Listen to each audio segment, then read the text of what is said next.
Hello, my name is Connor Quinlan, and in this review I'm going to talk about filters that you could probably use for landscape photography. In this review I'm going to go over the 3 best filters to have for landscape photography. Those 3 are going to be polarizing filters, neutral density filters, and split neutral density filters.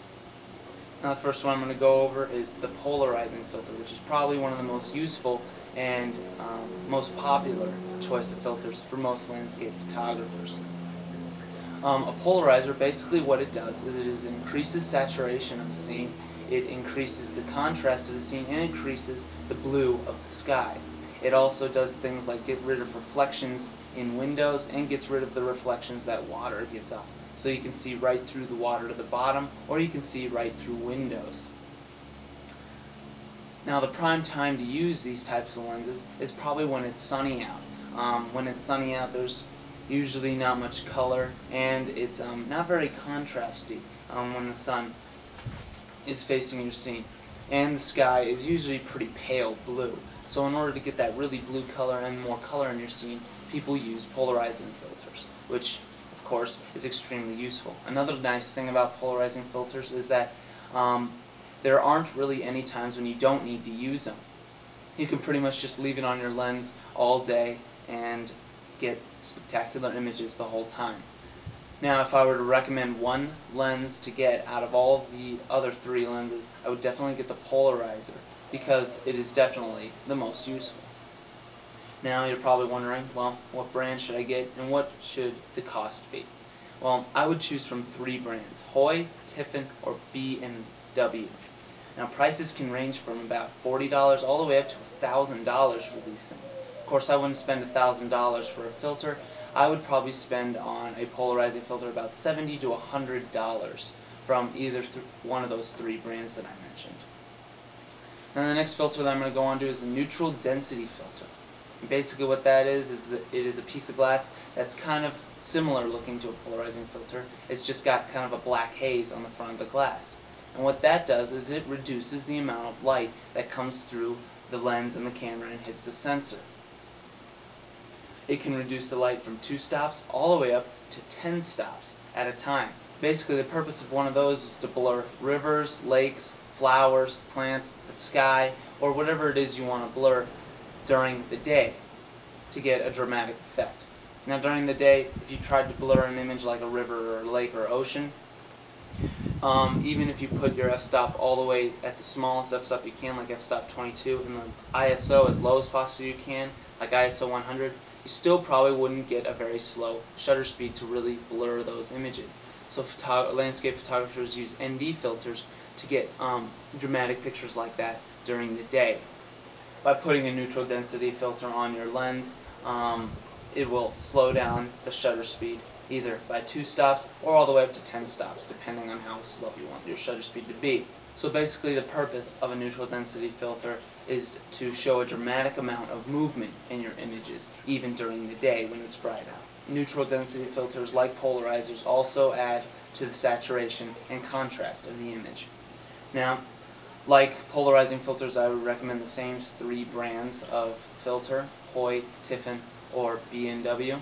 And those cost around $70 to $150 from those types of brands. And that's probably what I would buy most of all. You can, of course, buy filters, neutral density filters that cost more like $400 or $500, but I personally wouldn't spend that much on a filter.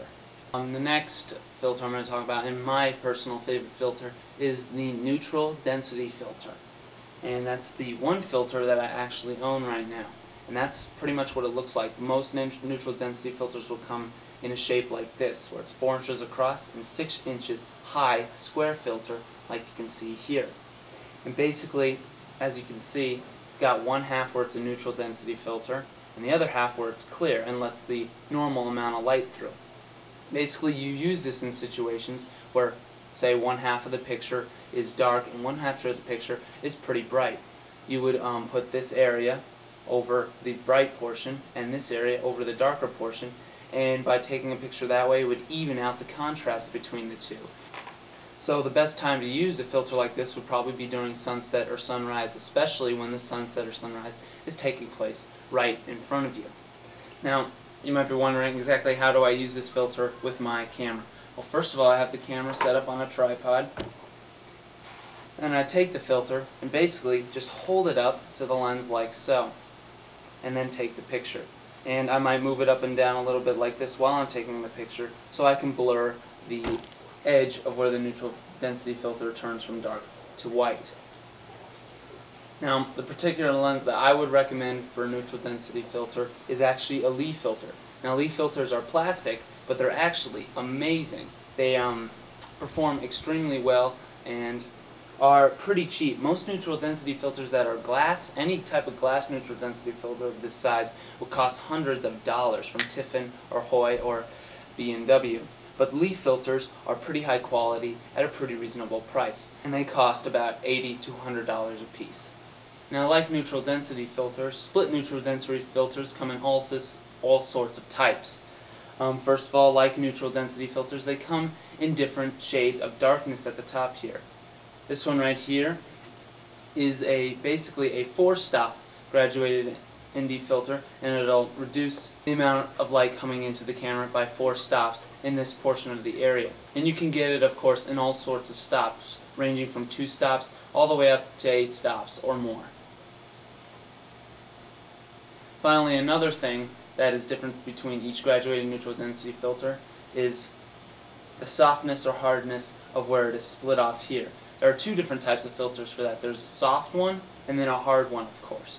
This particular filter is a soft one because it gradually turns from darker to lighter. There are other ones that actually are dark the whole way and split almost immediately to the light part. And actually, after using the soft filter for a while, I would actually recommend getting a hard filter, because not only can you see the line a lot easier when you're looking through the camera, but the line is still barely visible even when you're taking pictures on a camera. Because, like I said, if you're using a hard filter, all you have to do is move it up and down kind of like this in order to paint the edge and make it invisible to the viewer. So I would definitely recommend a hard filter.